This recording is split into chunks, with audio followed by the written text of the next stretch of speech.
Friends నమస్తే చిల్లహరండి. ఈరోజు నేను అరటికాయ కూర చేసుకుందాం అనుకున్నానండి. ఇది కూడా 3 అరటికాయలు తీసుకొచ్చారండి. 5 రూపాయలు 6 రూపాయలు తీసుకున్నాను. 4 పచ్చిమిరపకాయలు నీట్గా శుభ్రంగా కడిగేసుకుని చిన్న చిన్న ముక్కలు కోసుకొని కూర స్టార్ట్ చేసుకుందామండి. ఫ్రెండ్స్ టీ తాగారా మీరంతా? నేనైతే ఇప్పుడు ఛాయ్ తాగాను. చలిగా ఉందండి ఈరోజు. ఈ ముక్కలు కొయ్యడం కూడా కొద్దిగా చేతులు గిసగిస అంటున్నాయండి. మనం టీ తాగిన తర్వాత కూర ముక్కల కోసం కూర స్టార్ట్ చేసుకుందామండి. ఓకేనండి. ఇదిగోండి అరటికాయ ముక్కలు చిన్న చిన్నగా కోసానండి. ఉల్లిపాయ ముక్కలు ఇట్లా కోసాను. పచ్చిమిరకాయ ముక్కలు ఇవి కొంచెం వెల్లిపాయ పేస్ట్ వెల్లిపాయ జీలకర్ర కలిపేసి ఈ విధంగా తొక్కానండి. ఫస్ట్ వెల్లిపాయ వేసేసుకున్నాను. నెక్స్ట్ వచ్చి పచ్చిమిరకాయలు వేసేస్తున్నాను. పచ్చిమిరకాయ ఎర్రగా వేస్తే కూర చాలా టేస్టీగా ఉంటుంది. అంటే ఆయిల్కి కారం పడుతుంది కాబట్టి కూర బాగుంటుంది.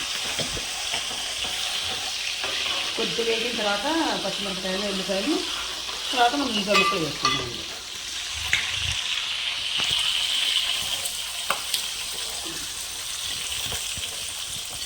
ఉల్లిపాయ ముక్కలు కూడా వేసానండి.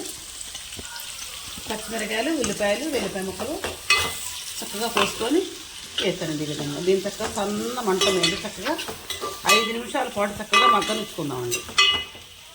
ఏగితే ఫ్రై లాగా అయిపోద్ది కదా, రాయిలాయలు పట్టేస్తే సన్నగా మగ్గింది అనుకోండి కొంచెం ముక్కలు పగ్గుతాయండి. ఓకే చిన్న ఉల్లిపాయలు పచ్చిమిరకాయలు మగ్గినాయండి. దీనికి కావాల్సినవంటి ఇవ్వండి సాల్టు, కారం, పసుపు. చక్కగా ఫస్ట్గా ఏం చేద్దామంటే అరటికాయ ముక్కలు వేసేసుకుందాం. దీంట్లో కొద్దిగా పసుపు,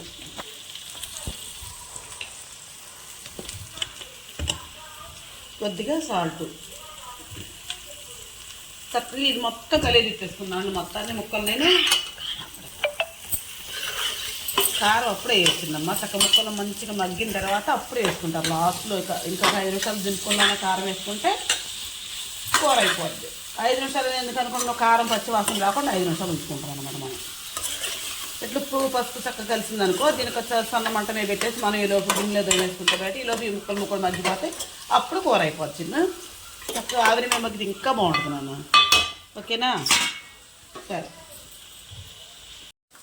ఇదిగోండి కూర చక్కగా నీటి ఆవిరి మీద అయితే మామూలు ఆవిరి మీద చక్కగా మగ్గింది. 1 చెంచా కారం వేస్తున్నానండి. 5 పచ్చిమిరపకాయలు వేసాను కాబట్టి చక్కగా దీన్ని ఇప్పుడు తిప్పేసుకుందాం. మొత్తం కారం కూడా కలిసినట్టుగా తీసుకుంటే కూర బాగుంటుంది.